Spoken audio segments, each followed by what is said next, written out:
Tuhan bersamamu dan bersama rohmu. Inilah Injil suci menurut Lukas.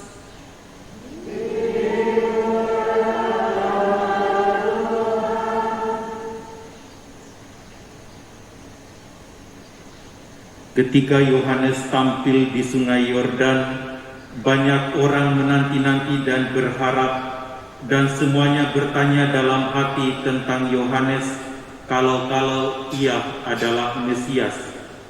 Karena itu Yohanes berkata kepada semua orang itu, "Aku membaptis kamu dengan air, tetapi Ia yang lebih berkuasa daripada aku masih akan datang dan membuka yang aku tidak layak. Ia akan membaptis kamu dengan Roh Kudus dan dengan api."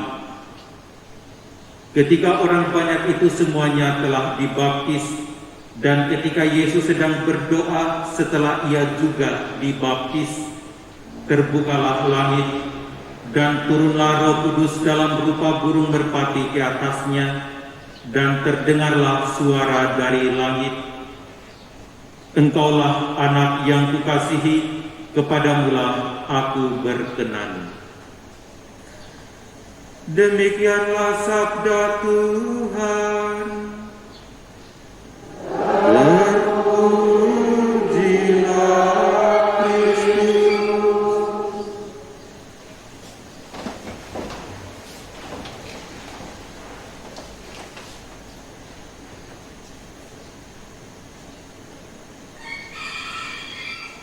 Saudara-saudari yang terkasih, kalau kita merayakan Hari Raya Pembaptisan Tuhan ini, pesta Pembaptisan Tuhan,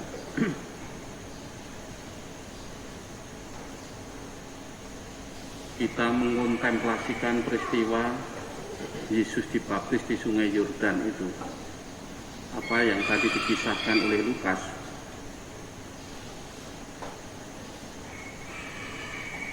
Roh Kudus turun, terdengar suara Allah Bapa di surga, "Inilah putra kesayanganku."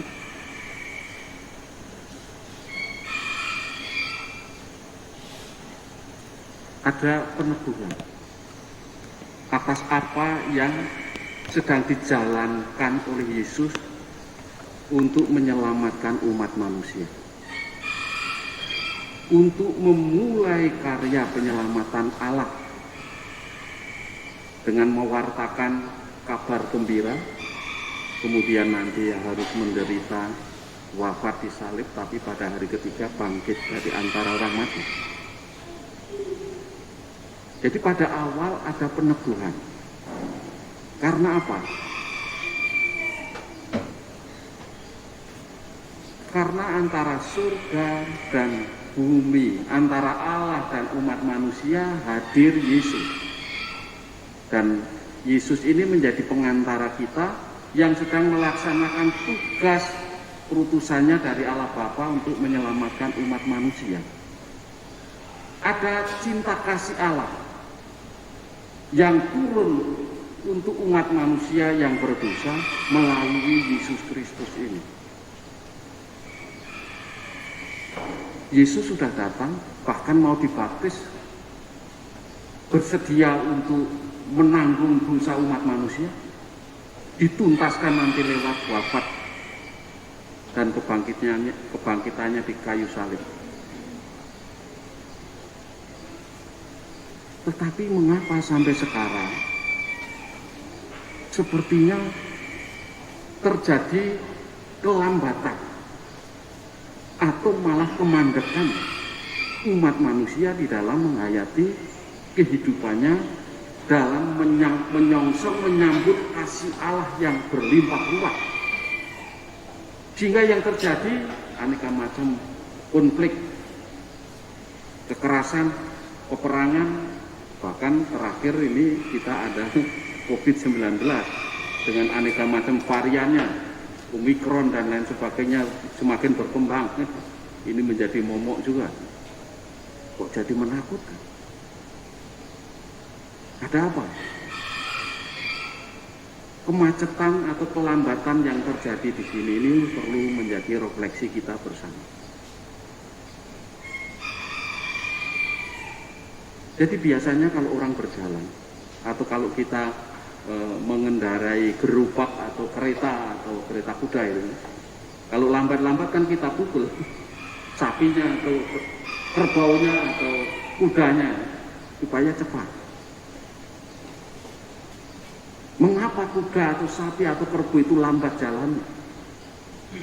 Ada apa? Nah ini kita harus tanya pada diri kita masing-masing. Ada apa terjadi kelambatan?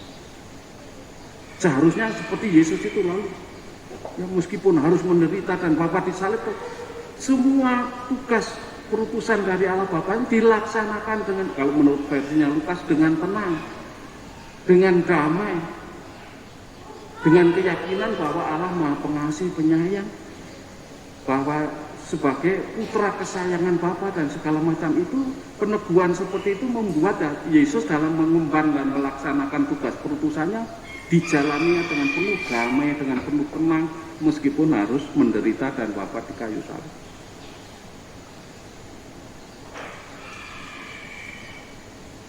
Nah, bagi kita ada sesuatu. Tidak terjadi keseimbangan antara kasih yang tercurah begitu melimpah dengan kesanggupan kita untuk menerimanya, usaha kita untuk menyongsongnya. Kita sibuk dengan diri sendiri, dengan partai, dengan kelompok, dengan keluarga. Tidak pernah bahwa hidup kita itu karena curahan kasih Tuhan yang begitu melimpah lewat sakramen baptis pertama, lalu lewat sakramen tobat, lalu lewat juga sakramen ekaristi. Itu kan pelimpahan kasih Tuhan yang begitu melimpah tanpa kita sadari secara mendalam, sehingga kita seperti ya punya apa ya, punya tanggungan atau punya tugas atau punya beban yang tidak begitu ringan. Lalu kita bisa jadi mandek karena apa? Beban tugas itu kita sandang sendiri, tidak bersama dengan Dia yang menjadi guru sekaligus juga Tuhan kita itu, penyelamat kita. Kita mesti harus bersama dengan Dia, tidak sendirian, karena Tuhan selalu menyertai kita, hingga tidak perlu dipukul, karena ada kekuatan dari dalam yang menggerakkan kita untuk terus maju selangkah demi selangkah, bukan seperti sekarang maju selangkah mundur 2 langkah, kayak tari-tarian apa itu Indonesia Timur ya, maju selangkah mundurnya 2 langkah, lah kapan sampai? Hidup kita menuju ke hari kira Tuhan itu, di hadirat Tuhan itu dinamis terus, selangkah demi selangkah, dari iman yang kecil menjadi besar, menjadi penuh. Jadi ini kan tidak pernah ada mundur ya, selangkah demi langkah terus, dinamikanya seperti itu. Nah, keseimbangan ini yang perlu harus kita jaga. Dulu ketika belum ada penjajah, belum ada orang yang serakah dan segala macam, Indonesia, Pulau Jawa dan sekitarnya itu kan ya aman-aman saja, sama, subur, tidak berkekurangan, tidak ada kemiskinan dan segala macam.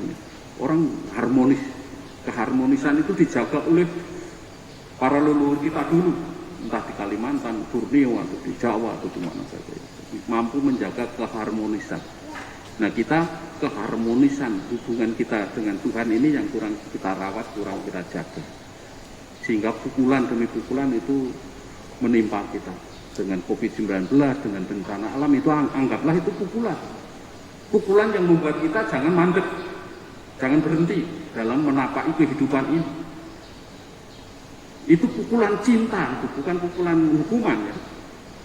Kalau Tuhan memukul kita itu, Tuhan memukulnya dengan penuh cinta dan seperti menumpahkan kasih Tuhan yang tanpa batas itu, sehingga kita mendapat kekuatan. Lalu itu dipandang sebagai hukuman, ya kita tidak akan maju-maju. Memang kita butuh pukulan suatu ketika. Supaya kita jangan mandek, jangan lambat, tapi terus maju, setapak demi setapak. Kita hayati seperti Yesus atau bersama Yesus yang memanggul salib, setapak demi setapak menaiki bukit Golgota itu. Nanti Tuhan akan memberikan kekuatan. Dan seperti ketika menumpahkan kasih-Nya kepada Yesus putranya yang bersedia dibaptis itu, kita pun akan mendapat peneguhan ketika kita menjalankan perutusan hidup di dunia ini.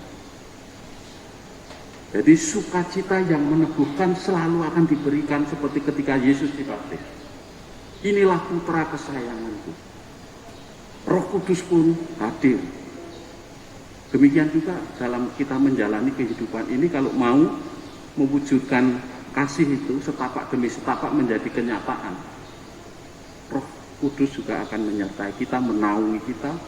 Kita juga akan mendapat peneguhan yang membuat kita bersukacita. Perutusan kita dewasa ini dalam situasi seperti ini harus menampakkan itu. Sukacita yang meneguhkan karena rahmat Tuhan jauh lebih banyak daripada kekurangan kita, kelemahan kita, bahkan dosa kita. Rahmat tercurah begitu melimpah. Jadi kita tidak perlu takut menjalani kehidupan apapun situasi kondisinya. Rahmat Tuhan jauh lebih besar. Seperti dikatakan Paulus, di mana dosa bertambah banyak, rahmat berlimpah-limpah.